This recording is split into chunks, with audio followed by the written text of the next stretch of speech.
మనిషి చివరి మజిలీ శ్మశానం. ఈ శ్మశానం ఏ గ్రామంలోనైనా తప్పనిసరిగా ఎవరికైనా తప్పనిసరి. ఇందుకోసం రాష్ట్ర ప్రభుత్వాలు మహాప్రస్థానాల పేరుతో చాలా చోట్ల ప్రత్యేక శ్మశాన వాటికలు ఏర్పాటు చేశాయి.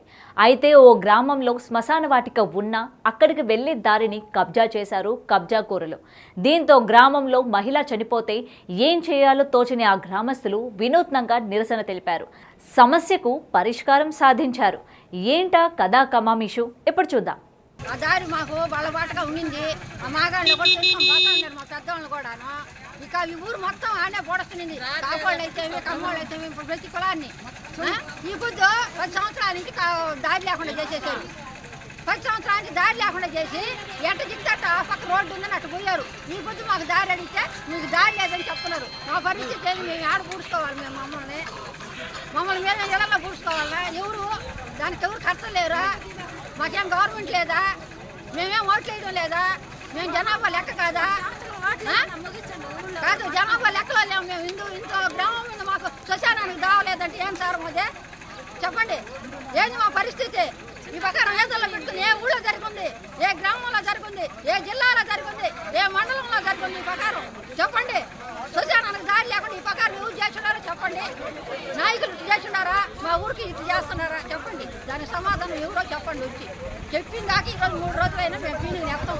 దారి చూపిస్తేనే చెప్తాలా?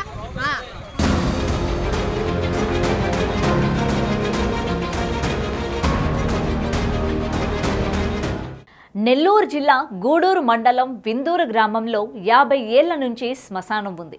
ఇందులో అన్ని కులాల వారిని పూడ్చిపెడుతుంటారు. అయితే ఇటీవల శ్మశానానికి వెళ్లే దారిలో ఉన్న భూమిని కొందరు కబ్జా చేశారు. దీంతో అక్కడ వెళ్లేందుకు దారి కూడా లేకపోయింది. దీనిపై గ్రామస్తులు పలుమార్లు ఆర్టీఓ కలెక్టర్ దృష్టికి కూడా తీసుకెళ్లారు. కానీ ఎక్కడేసిన గొంగలి అక్కడే అన్న చందంగా ఎవరూ పట్టించుకునే లేదు.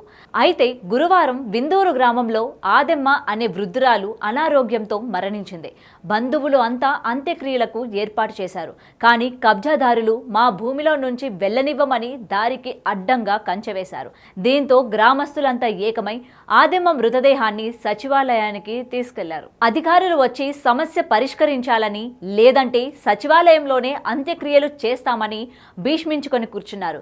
విషయం తెలుసుకున్న అధికారులు ఆగ మేఘాల మీద వచ్చి సర్వే జరిపిస్తామని, బాధ్యతలపై చర్యలు తీసుకుంటామని కంచె తొలగించి శ్మశానానికి తరలించారు. తాత్కాలికంగా కాకుండా శాశ్వత పరిష్కారం చూపాలని కూడా డిమాండ్ చేస్తున్నారు గ్రామస్తులు. ఈరోజు పౌముదల ఆదమ్మ అని ఆమె చనిపోయింది. మేము మా గ్రామానికి 3 ఎకరాల 87 సెంట్లు అంటే 647, 648 సర్వే నెంబర్లో 1916లో ఈ గ్రామానికి శ్మశాన వాటిక ఏర్పాటు జరిగింది. అది డైక్లెట్లో ఉంది, కలెక్టర్ ఆఫీస్లో ఉంది.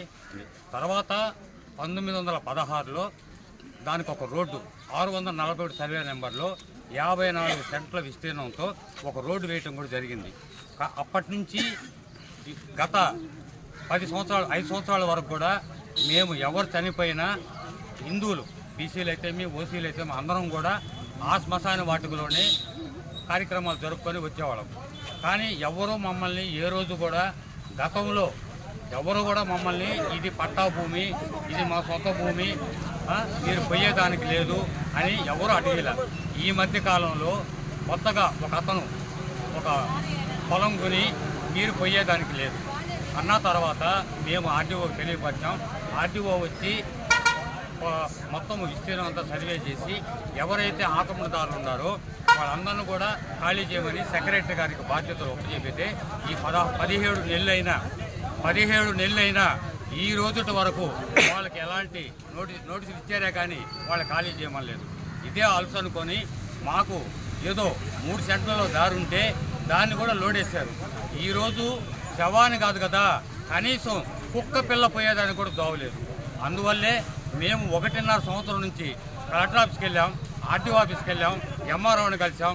ఎవరిని కలిసినా చేస్తాం, చూస్తాం, పడతాం. ఇదే అన్నీ. అంటే ఏంటంటే దీన్ని ఏదో జిమ్మిక్కులు అంటే అధికారుల చేతివాటం చూపించి రకరకాల జిమ్మికులు చేసి ఎక్కడ వాళ్ళ తప్పులు బయట పడతాయోనని వాళ్ళని కాపాడుతూ వస్తున్నారు. ఎంఆర్ఓ గారు కానీ లీలారాణి కానీ ఆర్డీఓ కిరణ్ కుమార్ కానీ వీళ్ళందరూ కూడా ఈరోజు ఇంకా మాకు వాళ్ళ సమాధానం రాదన్న ఉద్దేశంతో తీసుకొచ్చి పెట్టాం. దయ ఉంచి ఈరోజు ఈ సచివాలయం వద్ద విందూరు గ్రామ సచివాలయం వద్ద ఆ శవాన్ని పెట్టుకొని మాకు దారి చూపించమని సెక్రటరీ గారిని, అలాగే మా విఆర్ఓ గారిని, అలాగే సచివాలయం సిబ్బందిని అందరిని అడుగుతున్నాం. కానీ ఎందువల్లంటే మా బాధ, అందువల్ల దయ ఉంచి సంబంధిత అధికారులు కానీ అలాగే మీడియా వారు కానీ మా యొక్క బాధలు చూసి మీరందరూ కూడా సహకరించి ఈ యొక్క కార్యక్రమాన్ని ఏమని తీసుకుపోయేదానికి దారి చూపమని మరీ వేడుకుంటున్నాం.